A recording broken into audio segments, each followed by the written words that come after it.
সেরা। হ্যালো, আসসালামু আলাইকুম সবাইকে। সবাই কেমন আছেন? আশা করি সুস্থ আছেন এবং ভালো আছেন। তো আজকে হঠাৎ বিকেলে বেরিয়ে পড়েছিলাম ঘোরাঘুরি করার উদ্দেশ্যে, কিন্তু কোথায় যাব সেই জায়গাটা খুঁজে পাচ্ছিলাম না। তো হুট করেই আমরা চিন্তা করলাম যে কসবার দিকে যাওয়া যাক, যেটা ব্রাহ্মণবাড়িয়া জেলায় অবস্থিত। অনেক দিন ধরে শুনে আসতেছিলাম যে কসবাতে নাকি খুব ভালো ভালো ঘোরার জায়গা রয়েছে এবং নানা ধরনের স্ট্রিট ফুড থেকে শুরু করে বিভিন্ন ধরনের খাবার রয়েছে। তো এতদিন যাওয়ার কোনো সুযোগ পাই নাই, তাই চিন্তা করলাম যে কসবার দিকেই যাওয়া যাক। কিন্তু ১০-১৫ কিলোমিটার সামনে যাইতেই খাইলাম ধরা। কারণ বাকি রাস্তা ভালো থাকলেও সামনের যে রাস্তা ছিল সেগুলা সব একদম মিশরের মরুভূমিতে যেমন ঢুকে পড়ছে এমন লাগতেছিল।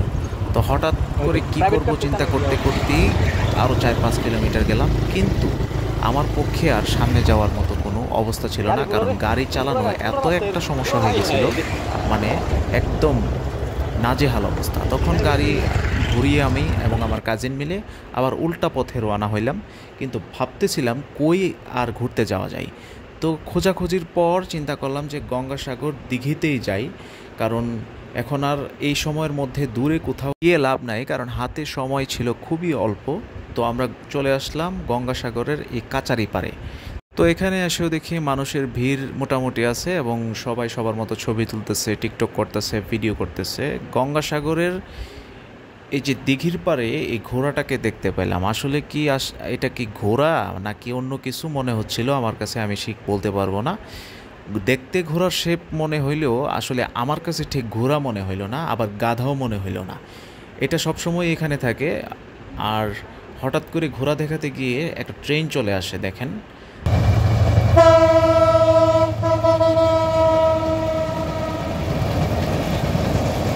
এটা হলো প্রপার গঙ্গাসাগরের কাচারি পাড়, যেটা আসলে শত বছরের পুরনো স্থাপনা। এখানে আসলে ইতিহাস সম্পর্কে আমার তেমন একটা জানা নাই, কিন্তু আমি ছোটোবেলা থেকে এই জায়গাটা পরিত্যক্ত অবস্থায় দেখতেছি এবং সেখানে মানুষ আসে একমাত্র বিনোদন কেন্দ্র হিসেবে, এবং সেখানে রাতের বেলাও কিছু স্পেশাল মানুষের দেখা আনাগোনা পাওয়া যায় আর কি। যা বললাম তা হয়তো বুঝতে পারছেন কাদের কথা বলছি। এই যে স্থাপনাগুলো আসলে প্রায় ২০০-৩০০ বছরের আগের পুরনো হইতে পারে। এই গাছটারও বয়স হবে অনেক বেশি, তবে জায়গাটা ছিল অস্থির। সবাই আসলে রিফ্রেশনেসের জন্য এখানে ঘুরতে আসে, পাশাপাশি ছবিও তোলা হইলো, ঘোরাও হইলো এবং দেখাও হইলো। তো লোকমুখে শুনছি এখানে নাকি আরও ১০০ বছর ২০০ বছর আগে কোর্টের কাচারির কাজ নাকি চলতো, মানে কোর্ট কাচারি হিসেবে জায়গাটা ব্যবহৃত হইতো। কিন্তু আমি আমার জন্মের পর থেকে এ ধরনের পুরাকৃতি অবস্থায় পড়ে থাকতে দেখছি আর কি। তো ফাঁকি দিয়ে আমি আপনাদেরকে দেখানোর জন্য কয়েকটা ভিডিও করে নিলাম, আপনাদেরকে বোঝানোর জন্য জায়গাটা আসলে কতটুকু সুন্দর। তো কাচারি পাড়ে ঘোরাঘুরি শেষে চলে আসলাম গঙ্গাসাগর রেলওয়ে স্টেশনে। এক আজব রেলওয়ে স্টেশন, দেখতে যতটা না সুন্দর ততটাই মনোমুগ্ধকর, এবং সবাই এখানেও আসে ছবি টবি তোলার জন্য, ভিডিও করার জন্য। দেখেন মানে কতটা সুন্দর এবং কতটা আধুনিক উপায়ে করা হয়েছে আর কি। তবে এখানে একটা মজার বিষয় হয়েছে কি, মানে এত বড় স্টেশন, এত বড় প্ল্যাটফর্ম, সারাদিনে হয়তো বা ২-১টা ট্রেনের বেশি এখানে কোনো স্টপেজ নাই, তাও আবার লোকাল ট্রেন। কোনো ধরনের আন্তঃনগর ট্রেনের কোনো স্টপেজ এখানে দেয় নাই। তো আমরা ওই যে সামনের দিকে চলে যাইতেছি কিছু ছবি এবং ভিডিও ক্লিপ নেওয়ার জন্য। আসছি যেহেতু ঘুরতে, ছবি না নিলে কেমন হয় ব্যাপারটা। তো দেখেন স্টেশনটা আসলে কত বড় প্ল্যাটফর্ম করা হয়েছে এখানে। এই রেল স্টেশনের একটা বিশেষত্ব আছে, কারণ এটা হচ্ছে ভারত বাংলাদেশের প্রবেশমুখ অথবা প্রবেশদ্বারের পর প্রথম একটা স্টেশন, এবং আমার হাতের ভিডিওর যে ডান পাশ, সেটার যে সোজা লাইনটা গেছে ডান পাশে সেটা চট্টগ্রাম, এবং বাম পাশের লাইনটা গেছে সোজা আগরতলার দিকে, মানে ইন্ডিয়ার দিকে।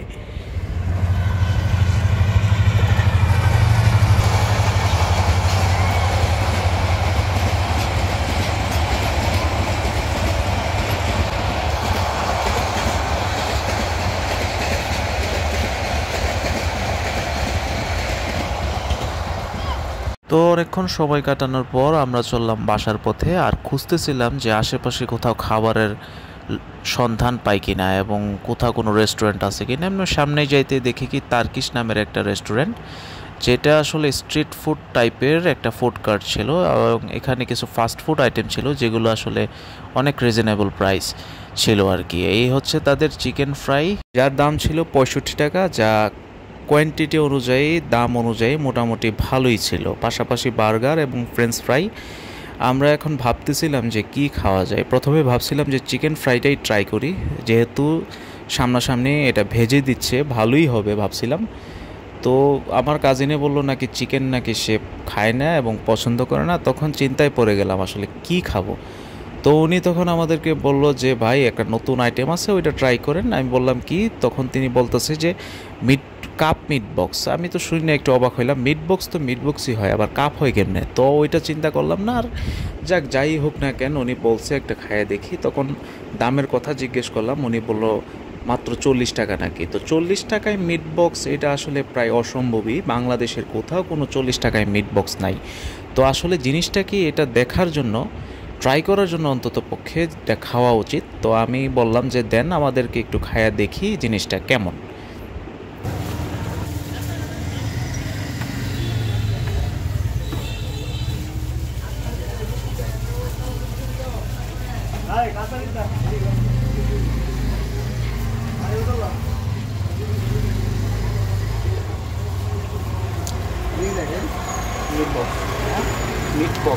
তো কিছুক্ষণের মধ্যেই আমাদেরকে মিট বক্স তারা বানিয়ে দিল। এই হলো 40 টাকার সেই ঐতিহাসিক মিট বক্স, মানে কাপ মিট বক্স। তো আমি প্রথমে আমার কাজিনরে দিয়ে শুরু করি যে দেখ খায়া কেমন লাগে তোর কাছে, তখন আমারে বলিস।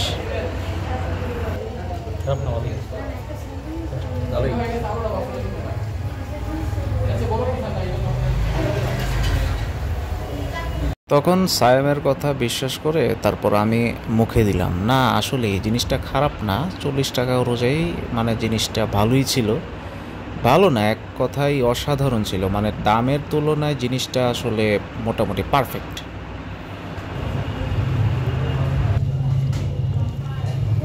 মিট বক্স খাওয়ার পর চলে গেলাম পাশের একটা দোকানে, যেটার নাম ছিল বিসমিল্লা চা স্টল, এবং দোকানের পরিবেশটাও মোটামুটি ভালোই ছিল, এবং এখানে নাকি 10 থেকে 15টা আইটেমের চা পাওয়া যায়। তো আমি দোকানদারকে বললাম যে এখানে সবচেয়ে স্পেশাল চাটা আমাদেরকে দেন, এবং আমরা খাইয়ে দেখি আপনার দোকানের চাটা কেমন লাগে। তো তার ভাষ্যমতে সে বলল এখানে নাকি সবচেয়ে স্পেশাল চা হচ্ছে মিক্স চা, যার দাম 50 টাকা।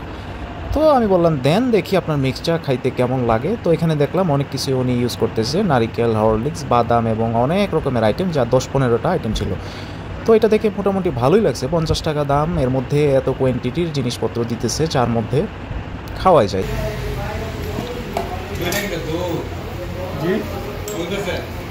না চা চা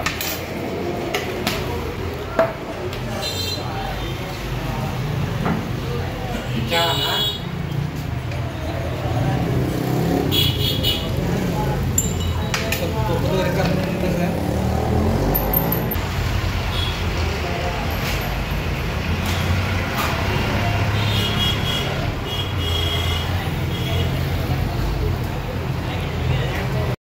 এই যে চলে আসছে আমাদের মিক্স চা, যার উপর দুধ এবং নারিকেলের গুঁড়ো দেওয়া ছিল, এবং আমার কাজিনকে বললাম খাইয়া দেখ তুই কেমন লাগে, আগে তুই ট্রাই কর।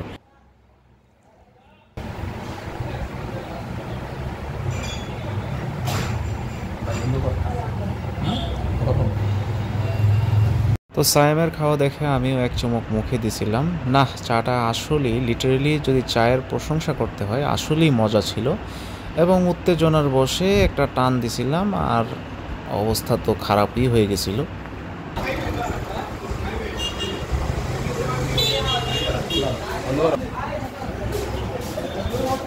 তো অনেকক্ষণ খাওয়া দাওয়া এবং ঘোরাঘুরি শেষে আমরা চললাম ফাইনালি বাসার দিকে। যেহেতু সন্ধ্যা হয়ে আসতেছে আর বাইরে ঘোরা ঠিক হবে না মনে হচ্ছিল, তাই চলে যাচ্ছিলাম বাসার দিকে। তো আজকের মতো এখানে শেষ। সবাই সুস্থ থাকবেন, ভালো থাকবেন, আল্লাহ হাফেজ।